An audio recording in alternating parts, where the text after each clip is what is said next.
The war had ended, but hunger didn't understand peace. Sergeant Robert Hayes stood in what used to be a town square in Bavaria, Here spring you go, eat this. 1945. Thank you, sir.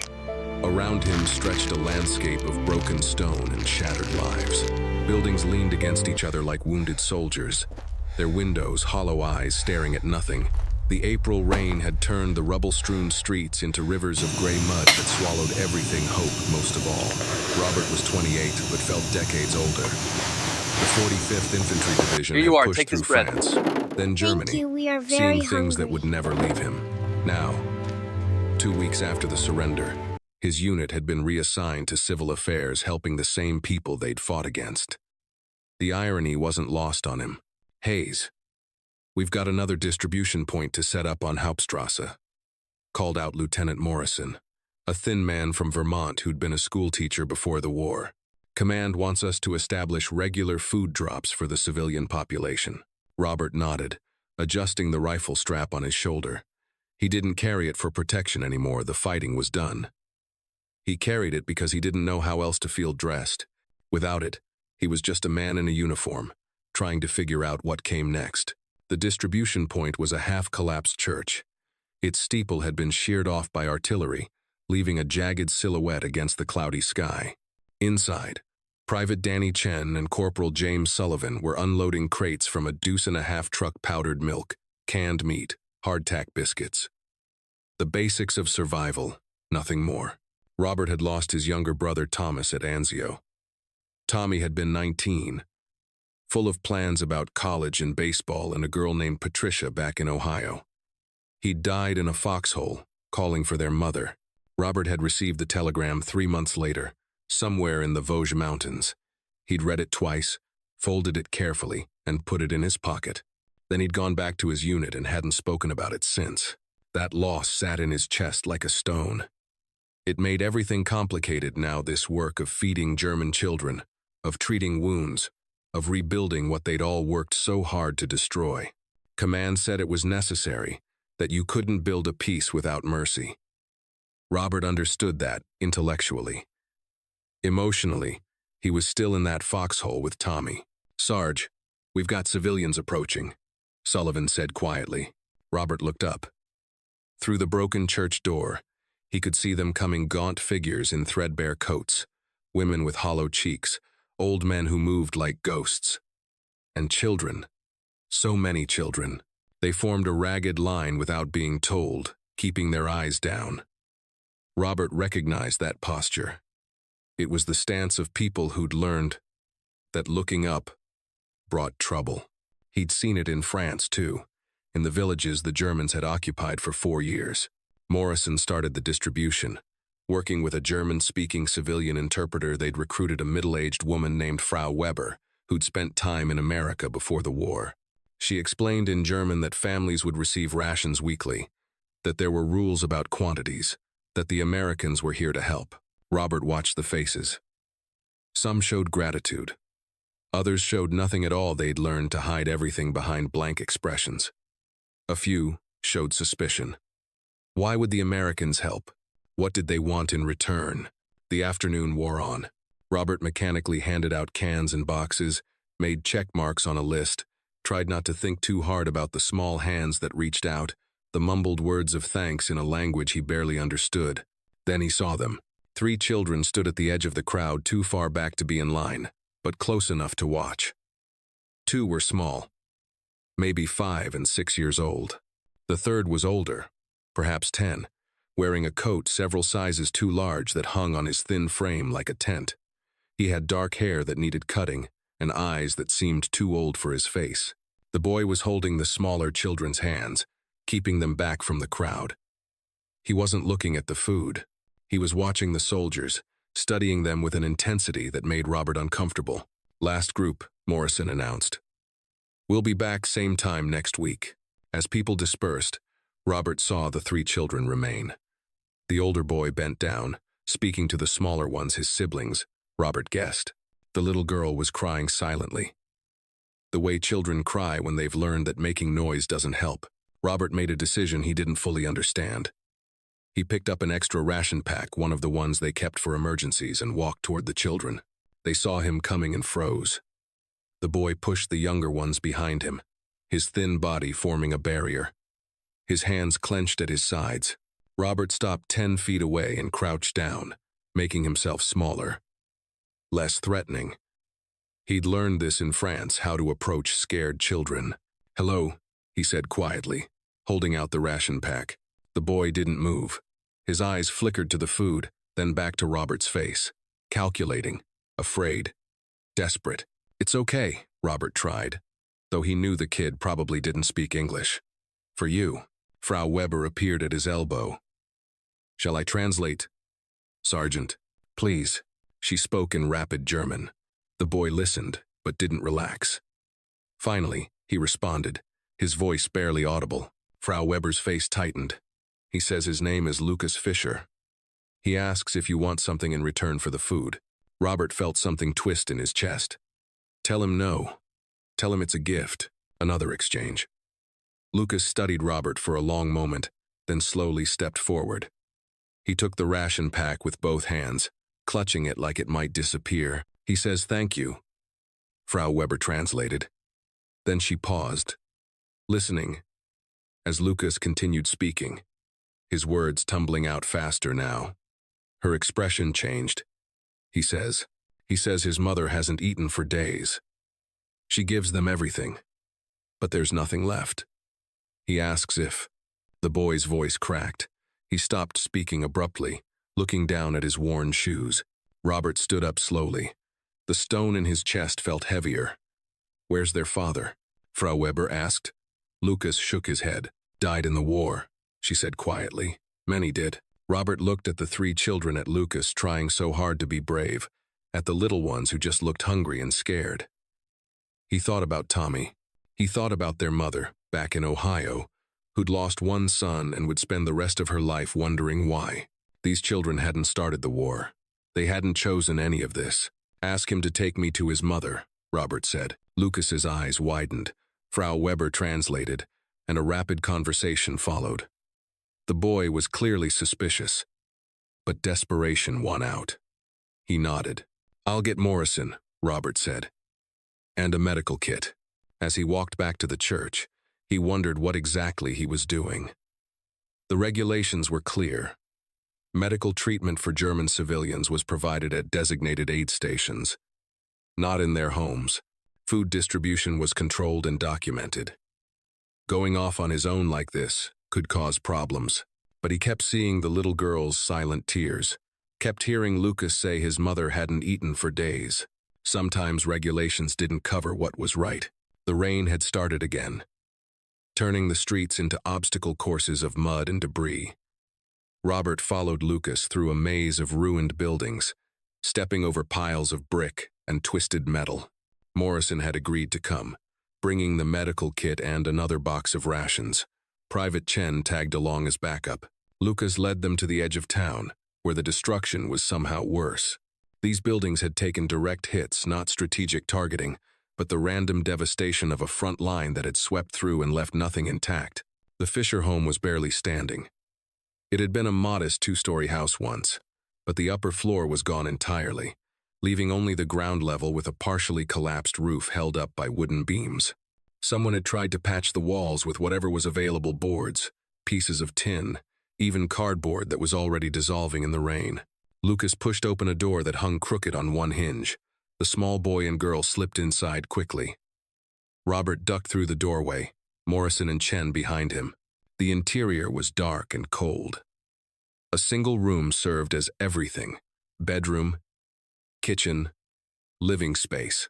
A few pieces of furniture remained: a table with one leg replaced by stacked bricks, 2 chairs, a narrow bed against the far wall. A small stove in the corner sat cold. No fuel to burn. The smell hit Robert immediately: dampness, sickness, unwashed bodies, despair. On the bed lay a woman. She was maybe 30, though it was hard to tell. Her face was gaunt, cheekbones sharp against paper-thin skin. Her eyes were closed, her breathing shallow. The blanket covering her was threadbare and didn't look like it provided any warmth at all. 2 smaller children, younger than the ones they'd brought, were huddled beside her. They couldn't have been more than 3 and 4 years old. They stared at the American soldiers with huge, frightened eyes. "Dear God," Morrison whispered. Robert moved to the bedside. Up close, he could see the woman's lips were cracked and pale. Her hands, lying on top of the blanket, were nothing but bones and skin. Starvation. He'd seen it before, but never quite like this. "Ma'am," he said gently, knowing she probably couldn't understand. "We're here to help." Lukas spoke rapidly in German, touching his mother's shoulder. Her eyes fluttered open gray eyes, the same shade as her son's. They focused slowly on Robert's uniform, and fear crossed her face. She tried to sit up, but didn't have the strength. "Easy," Robert said, putting a hand on her shoulder to keep her down. To Morrison. "What have we got in the medical kit?" Morrison was already digging through it. Glucose tablets, some vitamins, antiseptic, bandages. Not enough. "She needs real food," slowly introduced. "If she hasn't eaten in days, we can't just give her a full meal. Her system won't handle it. Chen, break out those rations. Find soup if we have it. Something liquid." While Chen worked, Robert looked around the room more carefully. There was no food anywhere, not hidden, not stored, nothing. A few dishes on the table, all empty. A pot by the cold stove with nothing in it. The little girl, the one from the church, came over and tugged on Robert's sleeve. She said something in German, her voice tiny. Lukas translated, his English halting but understandable. She says, "Are you going to take Momma away?" Robert's throat tightened. "No. We're going to help her feel better." "What's your sister's name?" "Emma. The little boy is Otto. The baby there is Carl. 4 children. 4 kids and a dying mother in a destroyed house in a destroyed country." Robert thought about the telegram in his footlocker. About Tommy, who'd never get the chance to have a family. "Your mother," he said carefully to Lukas. "Has she been sick? Or is it just not enough food?" Lukas's jaw tightened. For a moment, Robert saw the man he'd become, if he survived this. Someone who'd learned too young that the world was hard and unfair. After Papa died, there was nothing. Momma worked, cleaning buildings for occupation office. But they stopped paying. She sold everything: clothes, furniture, Papa's tools. For food for us, and she gave you her portions, always. We try not to eat, to save for her, but she watches us. Make sure we eat first. His voice cracked again. We didn't know she was keeping nothing for herself until she couldn't get up anymore. Morrison had dissolved glucose tablets in water. He carefully lifted the woman's head. "Elisa," Lukas said her name was, and held the cup to her lips. She drank slowly, her hands coming up to help hold the cup, trembling with the effort. After a few sips, she spoke. Lukas translated. "She says thank you. She asks why you help us." Robert didn't have a good answer. Why was he helping? Because regulations said to? Because these were innocent victims? Because he was tired of death and wanted to be part of something that built instead of destroyed? Or because somewhere in this ruined house, he could almost hear Tommy's voice saying this was right? "Tell her," he said slowly, "that the war is over, and nobody should have to watch their children starve." Elisa's eyes filled with tears. She said something that Lukas didn't translate, just nodded. Chen had found canned soup, chicken noodle, standard American military issue. Morrison heated it carefully, using a small camping stove from the medical kit, diluting it with extra water to make it easier on Elisa's stomach. While they worked, Robert went outside and looked at the destroyed neighborhood. Rain poured down on rubble and ruins. Somewhere in the distance, he could hear hammering someone else trying to rebuild, to salvage something from the wreckage. This wasn't what he'd expected when he enlisted. He'd thought about combat, about victory, about coming home a hero. He hadn't thought about this, the aftermath, the consequences, the human cost that kept compounding even after the fighting stopped. Morrison joined him. "She's eating a little, slowly. It'll take time, but I think she'll pull through if we can keep providing food. We're supposed to report back in 2 hours." "I know." Morrison looked back at the house. "We could arrange to have her transported to the aid station. They've got better facilities there. And her children? They'd be sent to the displaced persons camp until she recovered. Robert shook his head. Look at that kid, Lukas. He's been holding his family together, separating them now. He trailed off. Besides, she's not going anywhere in this condition. Moving her could kill her. So what are you proposing? We come back. Every day. Bring food. Medicine. Check on them. Quietly. Morrison was quiet for a moment. That's not exactly by the book, Hayes. I know. We could get in trouble. Resources are allocated for distribution points, not individual families. I know that too. Another pause. Then Morrison sighed. My little sister is about Emma's age. I keep thinking about her, back in Vermont, safe and warm. And then I think about these kids. He straightened his shoulders. All right. We'll figure it out. But we need to be smart about it. They went back inside. Elisa had managed half the cup of soup and was already looking slightly more alert. Lukas sat beside her, holding her hand. His siblings gathered close. Robert crouched down so he was at eye level with the boy. Lukas, we're going to help your family. We'll come back tomorrow with more food and medicine. Can you make sure your mother eats slowly? Small amounts? Many times? Lukas nodded seriously. I understand. Thank you, Sergeant. The title sounded strange in the child's accented English. Robert stood, feeling the weight of a promise he'd just made. He'd sworn an oath when he joined the army to defend his country, to follow orders, to do his duty. But there were other oaths too, unspoken ones. To be decent, to help when you could, to remember that enemies were sometimes just people on the other side of a bad situation. As they prepared to leave, Emma came over and pressed something into Robert's hand. A small wooden horse, carved simply but with care, probably the last toy she had.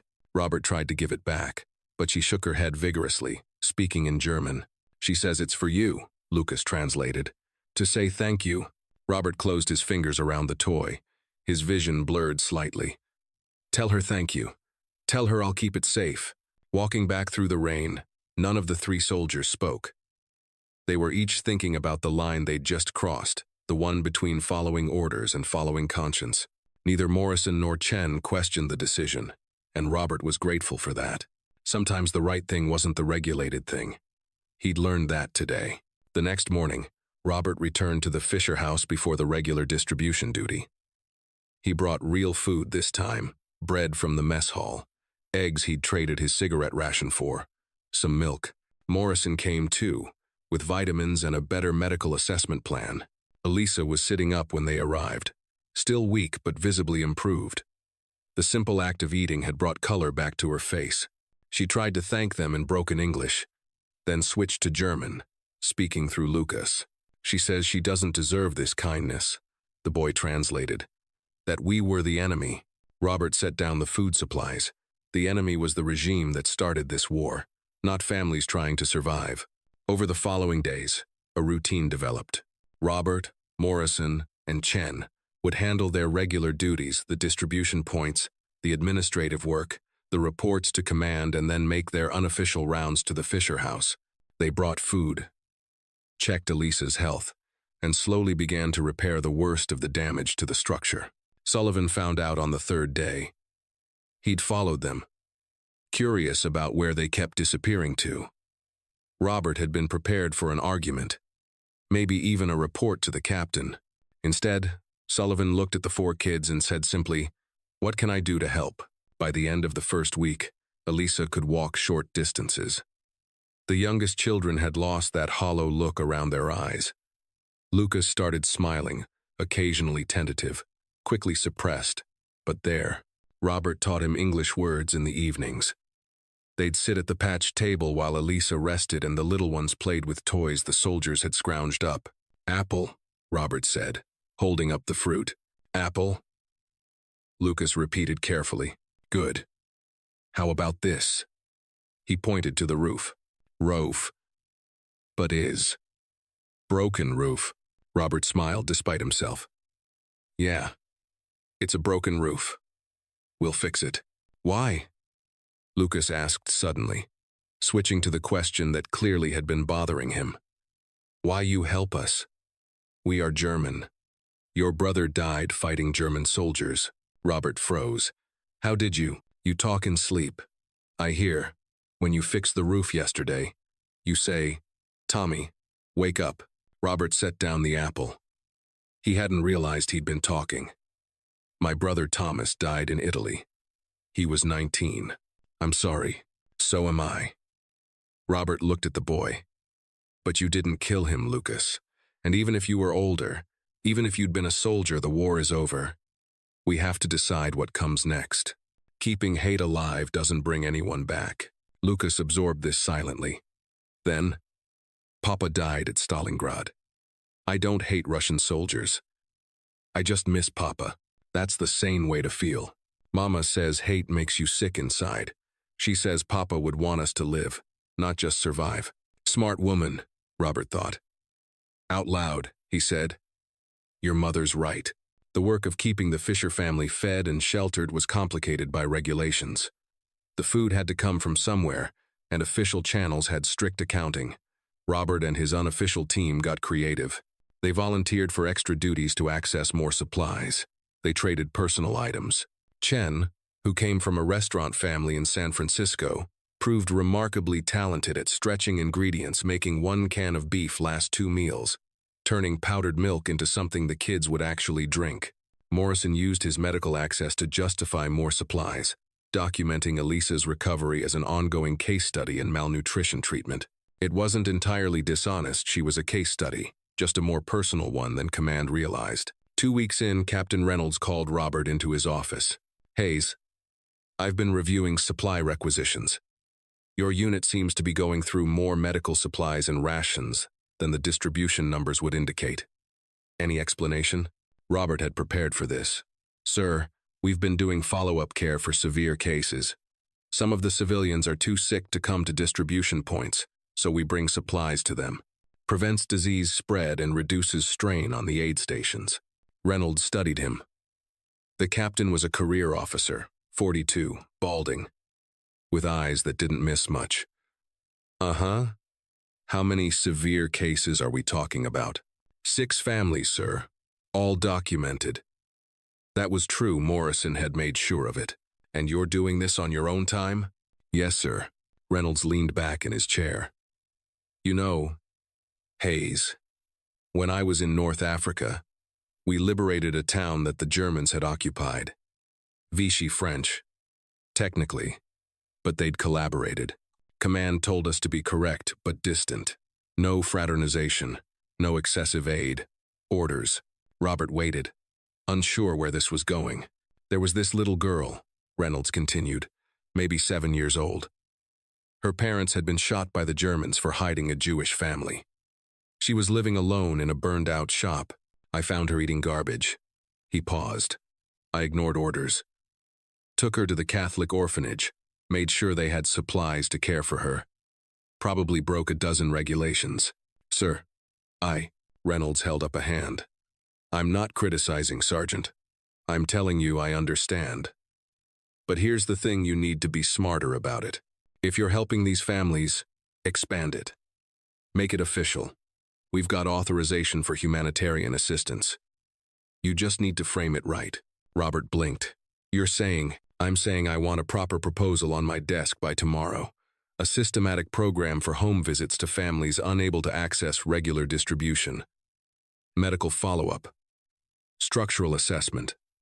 The works. Include resource requirements and a timeline. Make it something I can send up the chain and get approved. Yes, sir. Thank you, sir. As Robert stood to leave, Reynolds added, that little girl in North Africa? Her name was Marie. She's 18 now, studying medicine in Paris. I get letters twice a year. He met Robert's eyes. Sometimes breaking the rules is the most important thing you can do. But it's better if you can find a way to change the rules instead. That night, Robert gathered Morrison, Chen, Sullivan, and 2 other soldiers who'd joined their unofficial effort, Private Marcus Bennett and Corporal Frank DeMarco. They crowded into the corner of the mess hall and planned. We need to think bigger, Robert said. Not just the Fishers, the whole district. There are probably dozens of families like them too proud to beg, too weak to make it to distribution points, falling through the cracks. We'd need a real system, Morrison said. Assessment criteria, scheduled visits, proper documentation, Chen nodded. And more supplies than we've been scrounging. We'd need official allocation. Reynolds is willing to support it if we can show it's worthwhile. So we need to prove the need. Robert spread out a map of their sector. Tomorrow we do a survey. Every street, every building, count families, assess conditions, document everything. Then we write a proposal that command can't ignore. The survey took 3 days. What they found was worse than Robert had expected. The Fisher family wasn't an exception, they were typical. Everywhere they looked, they found mothers rationing food for children, elderly people too weak to leave their homes, families living in structures that would collapse in the next strong wind.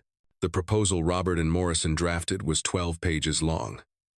It outlined a systematic home visitation program, with rotating teams checking on identified families weekly, bringing supplies and medical care, coordinating with local German civil authorities for longer-term reconstruction. They included photographs, case studies, projected costs, and expected outcomes. Captain Reynolds read it, made some edits, and sent it up the chain. 2 weeks later, approval came back. The 45th Infantry Division's Home Assistance Program was officially established, with Sergeant Robert Hayes appointed as the administrative lead. The Fisher family became Robert's first official case file. Lukas found this hilarious. "We are famous now," he announced to his siblings. "Official American project." Elisa, now strong enough to stand and cook simple meals, smiled at her son's enthusiasm. To Robert, she said in careful English, "Thank you not just for food. Thank you for seeing us as people." That, Robert realized, was the heart of it, not the supplies or the regulations or the programs, just the simple act of seeing the people in front of you as human beings worthy of help. The official program changed everything and nothing. They could bring more supplies openly now, had authorization for repairs and medical care, could recruit more soldiers to help. But the actual work remained the same, showing up, carrying boxes, fixing roofs, treating illness, listening to stories. Lukas became Robert's unofficial translator and guide. The boy knew every family in the district, knew who needed what, who was too proud to ask for help, who was sick but hiding it. Together, they walked the shattered streets, bringing not just food but something harder to quantify: hope. One afternoon, as they delivered supplies to an elderly couple on Schillerstrasse, Lukas asked, "What happens when American soldiers leave?" Robert had been wondering the same thing. "I don't know. Eventually we'll go home, and Germany will have to rebuild itself. That's why we're trying to help you get strong enough to manage." "How long?" "Months, maybe a year. The occupation won't last forever." Lukas was quiet, thinking, "I want to learn more English, and maybe American engineering, to rebuild better." "You could do that. You're a smart kid. Papa was engineer. He built bridges." Lukas looked at a destroyed overpass visible in the distance. "Before war, he'd tell me, bridges connect people, make things possible. War destroys bridges. Peace builds them. Your father was a wise man. I think maybe we are building bridges now. Different kind. Between Americans and Germans." Robert felt a lump in his throat. "Yeah, kid. I think maybe we are, but not everyone wanted those bridges built." The trouble started with Corporal William Brennan. He was a replacement, had arrived after the fighting ended, and carried different attitudes than the men who'd seen combat. To him, Germans were still the enemy, abstract, faceless, responsible for everything wrong in the world. He confronted Robert at the mess hall. "I don't get it, Sarge. We're busting our backs to help these people, and for what? They started the war. They supported Hitler. My uncle died at Normandy because of them." Robert kept his voice level. "Did that family on Hauptstrasse start the war? Did those kids in the orphanage support Hitler? They're civilians, Brennan. Non-combatants. They're Germans. They're people. Brennan's face reddened. People who would have shot you a year ago if their side was winning. Maybe. Probably not. Most of them aren't soldiers. But even if they would have, what's your point? We keep hating forever? Pass it down to the next generation so they can fight another war? I'm just saying we shouldn't forget who the enemy was. I haven't forgotten. My brother is buried in Italy because of this war. But I'm also not going to punish children for choices their parents made. Robert stood, keeping his height and rank clear without being aggressive. You don't have to participate in the assistance program, but you will respect the soldiers who do. And you will not interfere. Clear? Clear, Sergeant. But Brennan's attitude reflected a broader tension. Some soldiers resented the help being given to Germans when there were still Allied displaced persons, former concentration camp inmates, forced laborers from occupied countries who also needed assistance. They had a point, Robert knew. Resources were limited. Every can of soup for a German family was a can, not going somewhere else. Morrison brought this up one evening. There's talk, Hayes. Some of the guys think we're showing favoritism, that we care more about German families than the DPs. We're doing both.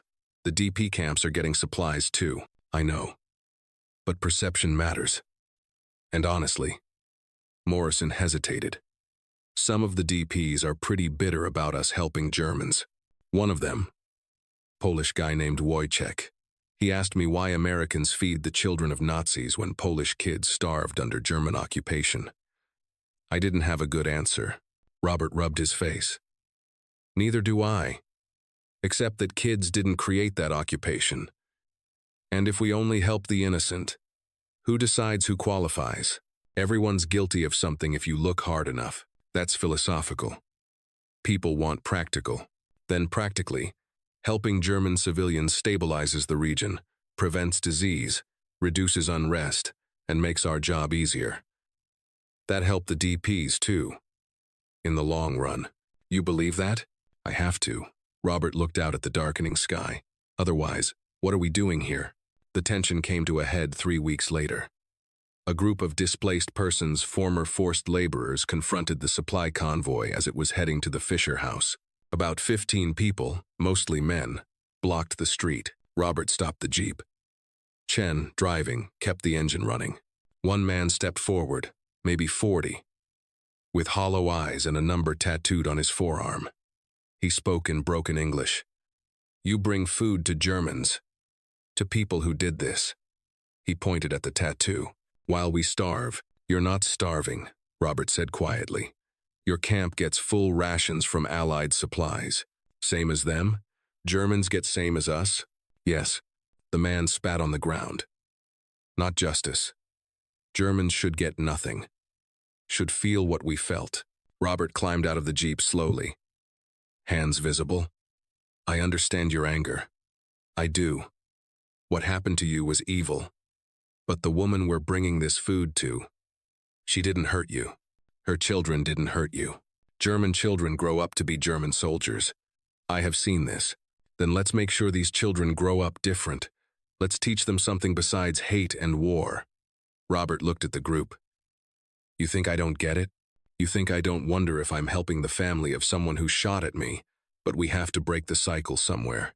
If we don't, there's just going to be another war. And another. Forever. A woman in the group spoke up in Polish, which one of the men translated. She says her village. Germans kill everyone. Women, babies, everyone. She is only survivor.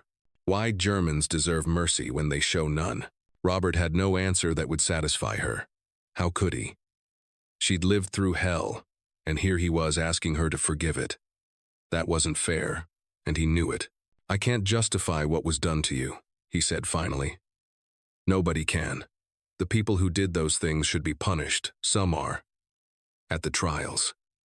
But collective punishment isn't justice. It's just more cruelty. And I've seen enough cruelty for one lifetime. The standoff lasted another tense minute. Then Wojciech, the Polish man Morrison had mentioned, spoke in English. Maybe he is right. Maybe hate does not end with more hate. He looked at Robert. But do not forget what Germans did. Do not let them forget. I won't. I promise you that. The group parted, letting the jeep through. As Chen drove away, Robert realized his hands were shaking. That conversation could have gone so many ways, most of them bad. When they reached the Fisher house, Lukas was waiting outside. He'd seen the confrontation from a distance. They are angry with you? For helping us? They're angry at the war. At what happened to them. Not really at you. But we are German, so we are responsible. Robert crouched down to the boy's level.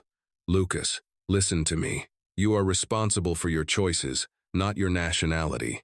You're a good kid who takes care of his family. That's what you're responsible for. What some Germans did terrible things, evil things that's on them.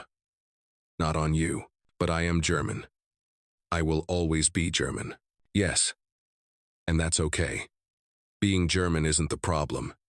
Hatred and cruelty are the problems. You can be German and good.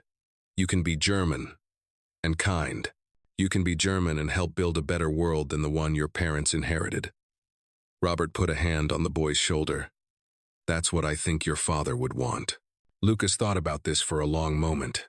Then he nodded slowly. I can be German and good. Yeah, kid, you can. Inside, Elisa had cooked a small meal potato soup stretched to feed 6. She insisted Robert and Chen stay and eat, refusing to take no for an answer. They sat at the patch table while Emma and Otto played in the corner with wooden blocks Sullivan had carved for them. Wojciech, Elisa said suddenly. From the camps, I know his name. He was brought to work at the factory here, before liberation. I used to sneak him bread sometimes. When guards not looking. He doesn't remember me. Too many people, too much suffering. Robert looked at her in surprise. You helped prisoners? Little things only. Bread sometimes. Was dangerous. But how could I not? She stirred her soup. My husband, before he died, he say to me, Elisa, the government is evil, but we don't have to be. So we help when we can. Small resistances add up, Robert said. After dinner, Lukas walked Robert back to the jeep. Sergeant Hayes, will you be my friend? Even after you go home to America, the question caught Robert off guard. Yeah, kid. I'll be your friend. You promise? Not just words, real promise. Robert extended his hand. Lukas shook it solemnly, like signing a contract. Real promise, Robert said. As spring turned to early summer, the assistance program expanded beyond what Robert had imagined. 23 families were now on regular support, with rotating teams of soldiers providing care. The initial resistance had faded, replaced by something approaching routine. Even Brennan had softened a bit, though he still kept his distance. But success brought new complications. Captain Reynolds called Robert into his office on a Tuesday morning. Hayes, I've got news. Division is reassigning personnel. We're pulling out in 8 weeks. Robert felt his stomach drop. 8 weeks? Sir, we've got families dependent on this program. I know. That's why I'm fighting to keep your team here longer. But it's a logistical nightmare. The occupation is transitioning to civilian control. Eventually, German authorities will have to take over these services. They're not ready. The government is barely functional. Infrastructure is destroyed. It'll take years, which is why we have 8 weeks to prepare them as best we can. Reynolds pulled out a folder. I need you to start training German civilians to continue the work. Find teachers, doctors, social workers, anyone with relevant skills who can coordinate aid distribution. We need a transition plan. Robert took the folder, feeling the weight of it. 8 weeks to turn this fragile system over to people who were themselves still recovering. It felt impossible. He shared the news with Morrison, Chen, Sullivan, and the others that evening. The reaction was a mix of relief they could go home and concern for what would happen after they left. We've been a buffer, Morrison said. American soldiers bringing supplies. There's no resentment in accepting it. But Germans, helping Germans, that's charity, which is a lot harder to accept. Then we frame it differently, Robert said. Not charity rebuilding, community support, everyone working together. Still going to be hard. I know. Telling the Fisher family was harder. Lukas took the news with the stoic expression Robert had learned, meant the kid was fighting back tears. Elisa understood immediately the challenges this presented. "We will manage," she said quietly. "We always manage. Thank you for time you give us. You save our lives." But Robert could see the fear in her eyes. She'd gotten stronger, yes, but not strong enough to work full-time. The children still needed constant care. The money from cleaning jobs barely covered anything. Without the regular supplies, they'd be back where they started. Over the next 2 weeks, Robert threw himself into building a sustainable system. He recruited Frau Weber, the translator, to coordinate. She'd been a social worker before the war and knew the community. With her, he identified others who could help: a retired teacher, 2 nurses, a carpenter, a few shop owners who'd survived with some resources intact. They met in the half-repaired church that had been the original distribution point. 15 Germans, trying to figure out how to help their neighbors after everything had collapsed. "The Americans have been generous," Frau Weber told the group in German, which she then translated for Robert. "But we cannot depend on them forever. We must take responsibility for our community." A baker named Herman spoke up. "We have nothing. How can we help others when we cannot help ourselves?" "We pool resources," suggested the retired teacher, Frau Müller. "Each gives what they can. If one has bread, one has milk, one has medical skills together, we have something." It was a start. A fragile, uncertain start, but a start nonetheless. Robert worked with them to set up distribution schedules, tracking systems, priorities for the most vulnerable families. He shared everything he'd learned about stretching supplies, about coordinating with occupation authorities, about managing competing needs. Lukas attended every meeting, translating when Frau Weber was busy, absorbing everything. The kid had a head for organization, Robert noticed. He asked smart questions and remembered every detail. "You'd make a good administrator," Robert told him one day. "I want to be engineer like Papa. But maybe engineer of systems. Not just bridges. Same principle, really. You're building something that supports people." 3 weeks before departure, disaster struck. The occupation supply depot was badly damaged in an accident. A fuel truck caught fire, triggering explosions that destroyed 2 warehouses. Nobody was killed, but tons of supplies went up in smoke. Rationing hit immediately. The assistance program's allocations were cut by 40%. Robert stared at the revised numbers in disbelief. "This isn't sustainable. We've got families who'll go hungry." "Everyone's getting cut," Reynolds said grimly. "Berlin is scrambling to redirect resources from other zones, but it'll take time. Meanwhile, we work with what we have." Robert gathered his team and the German volunteers. "All right, we've got a crisis. Let's figure out how to handle it." The solution came from an unexpected source. Herman the baker spoke up. "Before the war, when times were hard, we had a community garden. Everyone worked it. Everyone shared the harvest. We cannot wait for gardens to grow now. But we can do something similar.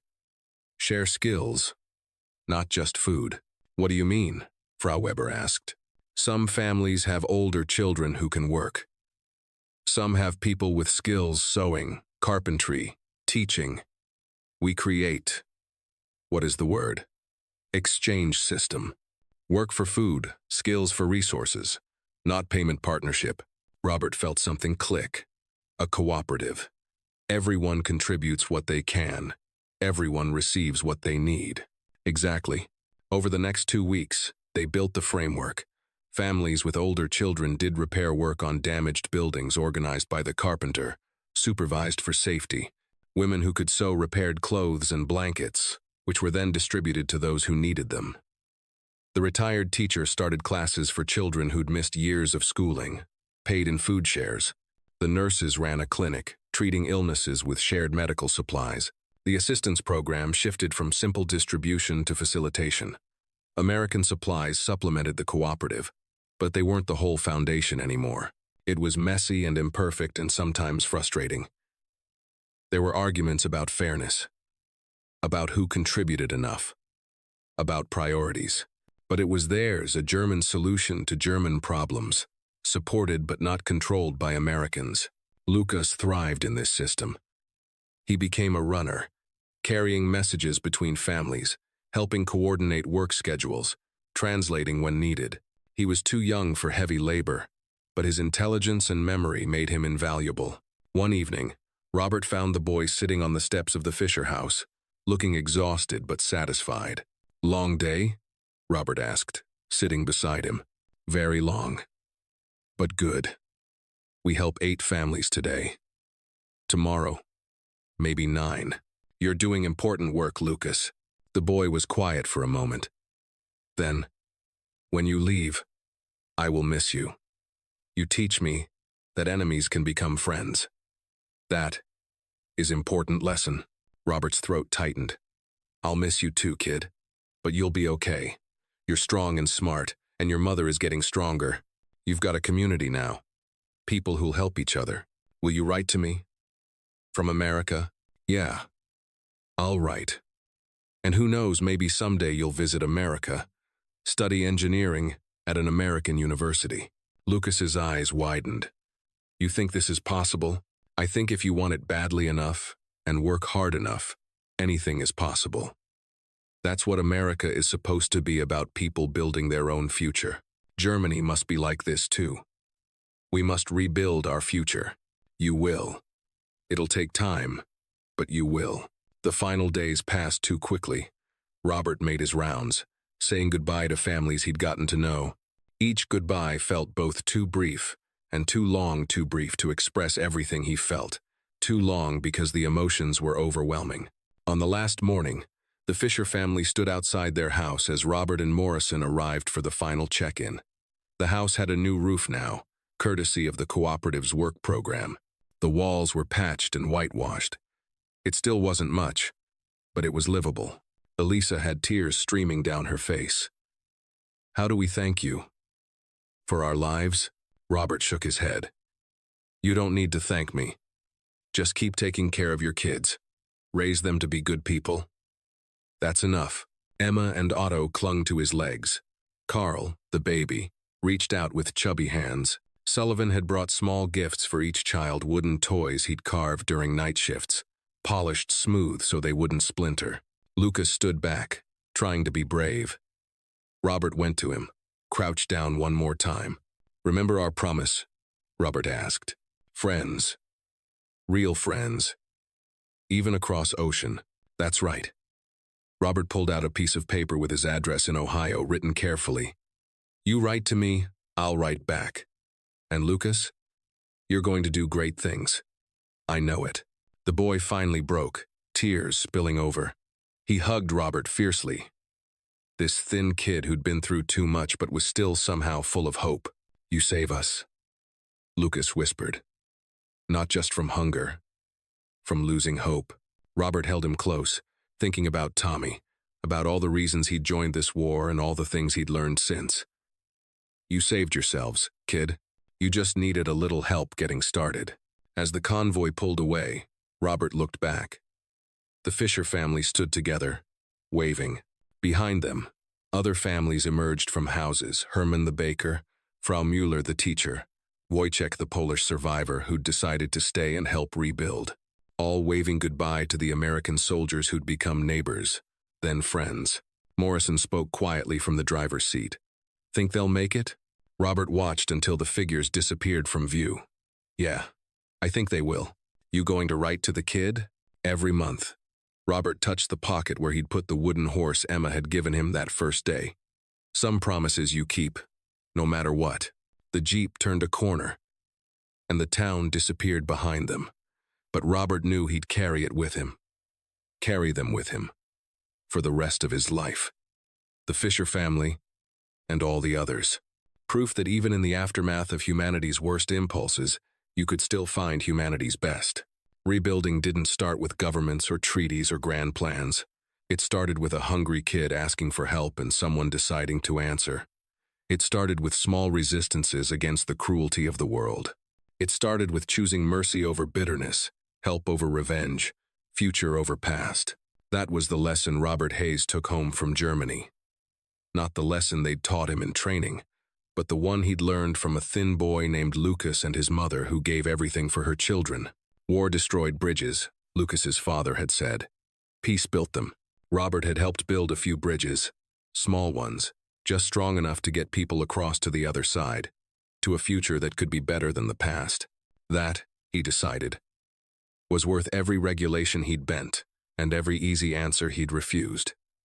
That was worth the weight of responsibility and the ache of goodbye, because at the end of the day, you were defined by what you chose to do when you could walk away. And Robert Hayes had chosen to help.